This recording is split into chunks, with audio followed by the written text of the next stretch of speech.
Next question की तरफ चलते हैं जी। दैट इज़ क्वेश्चन नंबर 3 है हमारे पास। This is the most important question for the point of view of paper. ठीक है जी। ये देखें, ये क्वेश्चन काफ़ी दफ़ा पेपर में आ भी चुका है। अब ये 3 क्वेश्चन है। देखें, आप ज़रा टाइप को अगर समझ लेंगे तो क्वेश्चन आपके लिए बहुत ईजी हो जाएंगे। ठीक है, क्वेश्चन नंबर 3, 4 एंड 5, ख़ासतौर पर 3 और 4 तो बिल्कुल सेम क्वेश्चन है। ये उस वक्त यूज़ होते हैं जब आपके वेरिएबल के ऊपर हाफ में पावर्स आ जाती हैं। ठीक है, देखें, वेरिएबल के ऊपर पावर 1/2 हाफ में है, वेरिएबल के ऊपर पावर 1/4 हाफ में है।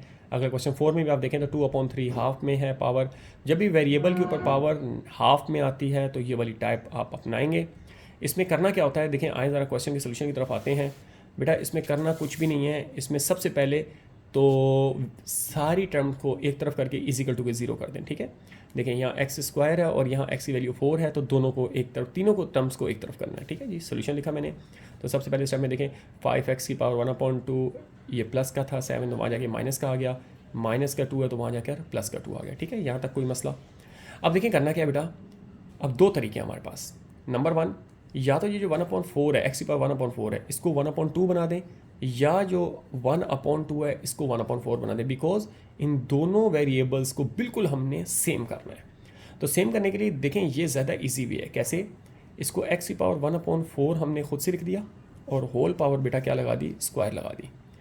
अब देखें, जब भी वेरिएबल, कोई भी वेरिएबल या कोई भी बेस के ऊपर जब पावर होती है, पावर के ऊपर अगर पावर आ जाए तो वो डायरेक्ट पावर से क्या हो रही होती है, मल्टीप्लाई हो रही थी। यानी कि ये चीज़ ऐसे सॉल्व होगी, 1/4 मल्टीप्लाई बाय 2। ठीक है, तो 2 1 ज़ा 2, 2 2 ज़ा 4, तो 1/2 ही बन रहा है।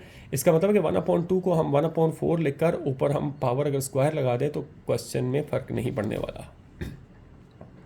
ठीक है, तो सबसे पहले हमने क्या किया, 5x की पावर 1/2 को बेटा देखिए मैंने 1/4 एज इट इज़ लिख दिया और ऊपर 2 लिख दिया। देखें, 2 1 ज़ा 2, 2 2 ज़ा 4, तो 5x स्क्वायर ही बन रहा है, कोई फ़र्क नहीं पड़ रहा। ये कर इसलिए रहे हैं ताकि ये दोनों वेरिएबल बिल्कुल सेम हो जाएं, तो फिर इसको लेट करके क्वेश्चन करेंगे तो ये बड़ा ईजी क्वेश्चन हो जाएगा हमारे लिए। ठीक है, 7 एज इट इज़ आ गया, x की पावर 1/4 एज इट इज़ आ गई, प्लस एज इट इज़ आ गया, 2 एज इट इज़ आ गया, इक्वल टू 0। डन यहाँ तक। अब देखें, एक्स की पावर 1/4 यहाँ पर भी है, एक्स की पावर 1/4 यहाँ पर भी है, तो बेटा क्या कर लेंगे, यहाँ पे इस क्वेश्चन में लेट कर लेंगे। Let y is equal to x की पावर 1/4। यहाँ कोई भी आप वेरिएबल ले सकते हैं, लेकिन बेटा ज़्यादा कॉम्प्लिकेशन में जाने की जरूरत नहीं है। अगर क्वेश्चन में x यूज़ हो रहा हो तो आप यहाँ y ले लिया करें, अगर क्वेश्चन में y यूज़ हो रहा हो तो आप यहाँ x ले लिया करें। ठीक है, तो ये आपको उम्मीद है कि ये कॉन्सेप्ट आपको समझ आ गया होगा। कोई इतनी रॉकेट साइंस नहीं है, बस ये याद रखिएगा कि वेरिएबल की पावर को हमेशा सेम रखना है। ठीक है, और जो कोशिश क्या करें, जो छोटी वैल्यू होती है आप उसकी स्क्वायर करेंगे तो वो ज़्यादा इजी हो जाएगा। ठीक है, तो देखें, अब बेटा एस पुट कर दिया 5, इसको हमने क्या लेट किया, वाई लेट किया हुआ ना, तो 5y, तो y के ऊपर स्क्वायर है तो 5y स्क्वायर बन गया। देखिए 5y स्क्वायर माइनस 7, ये चीज़ y लेट हुई है ना, तो -7y प्लस का 2 एज इट इज़ आ गया। ठीक है बेटा, तो अब 7 है बीच में, मिड टर्म ब्रेक करनी है भाई, 5 2 ज़ा 10, तो वही दो नंबर जिनको मल्टीप्लाई करें तो हमारे पास आंसर आना चाहिए 10, और प्लस माइनस करें तो आंसर आना चाहिए हमारे पास 7। ठीक है, तो अगर मैं 5 एंड 2 पिक करता हूँ, 5 2 ज़ा 10 और माइनस का 5 और माइनस का 2, तो माइनस का 7 भी बन रहा है। ठीक है बेटा, तो हमने 7 को ब्रेक करना है मिड टर्म के अंदर। देखिए 7 की मिड टर्म ब्रेक कर दी, माइनस का 5 माइनस का 2, जो भी वेरिएबल होगा वो यहाँ इंसर्ट कर देंगे। पहली वैल्यू एज इट इज़ आ गई, 2 एज इट इज़ आ गई। ठीक है बेटा, अब वेरी सिंपल, अब इन दोनों में से हमने कॉमन पिक करना है। देखिए 5 दोनों में कॉमन आ रहा है, वाई भी कॉमन आ रहा है, तो मैंने 5 भी ले लिया और वाई भी कॉमन ले लिया। यहाँ वाई स्क्वायर था तो एक वाई अंदर आ गया, यहाँ पूरा का पूरा कॉमन आया हुआ, तो दैट्स द रीज़न वाई यहाँ पे 1 आ गया। ठीक है बेटा, 2y है और 2 है, सिर्फ 2 कॉमन आ गया, माइनस है तो माइनस लाजमी कॉमन आएगा, तो y एज इट इज़ आ गया अंदर, प्लस है तो माइनस आएगा क्योंकि हमने यहाँ पे माइनस कॉमन लिया हुआ है। ठीक है, कोई मसला हो तो आप पूछ सकते हैं, कमेंट कर सकते हैं, आपको इंशाल्लाह ताला दोबारा ये क्वेश्चन करवा दिया जाएगा। तो 5y - 2 बेटा एक ब्रैकेट में आ गया, y-1 और y-1 सेम है, दैट्स रीज़न है इनको एक ही ब्रैकेट में हमने कॉपी कर लिया।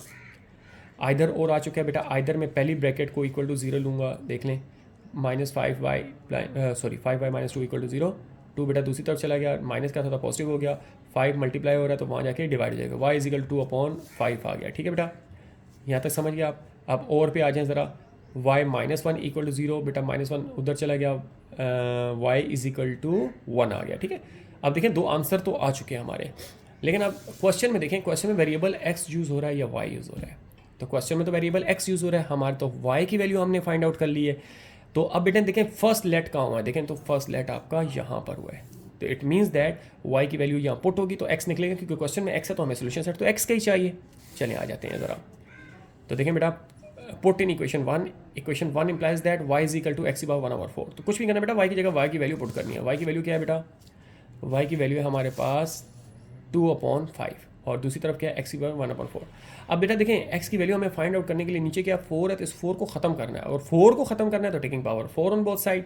बेटा जो भी यहाँ वेरिएबल यूज़ हो रहा हो, जैसे 1/5 यूज़ हो taking power 5 on both side, 1/16 आ रहा हो taking power 16 on both side, इसमें कोई इशू वाली बात नहीं है, ठीक है, सिंपल मैथ्स है। तो 4 से 4 कैंसिल आउट हो गया बेटा, तो 2 की पावर भी 4 एंड 5 की पावर 4। अब 2 की पावर 4 आप कैलकुलेटर से काउंट कर सकते हैं कि 2 जो है 4 टाइम मल्टीप्लाई का 2 multiply by 2 multiply by 2 multiply by 2, 2 2 ज़ा 4, 4 2 ज़ा 8, 8 2 ज़ा 16 आ गया। तो 5 की पावर 4 यानी कि 4 टाइम्स मल्टीप्लाई होगा, ठीक है, दैट इज 625। क्या साइंटिफिक कैलकुलेटर में आप ये वैल्यू डायरेक्ट फाइंड आउट कर सकते हैं, ठीक है। एंड देन ये तो आपके आंसर आ गया इस साइड का। देन दूसरी तरफ आ जाए ज़रा, तो 1 पुट कर दिया हमने, देखिए 1 पुट कर दिया। अब 4 को खत्म करना, taking power 4 on both side, 4 से 4 कैंसिल, 1 की पावर बेटा कुछ भी हो जाए आंसर 1 ही आता है, ठीक है। सोल्यूशन सेट आ गया आपके पास जी, 16/625, 1 ये वाली वैल्यू, ठीक है, और ये वाली वैल्यू, दोनों हमारे पास आंसर आ गए। बिल्कुल सिंपल क्वेश्चन था, कोई इतना मुश्किल नहीं है बेटा, लेकिन ये पेपर के पॉइंट ऑफ व्यू से बहुत इंपॉर्टेंट क्वेश्चन है। Thank you.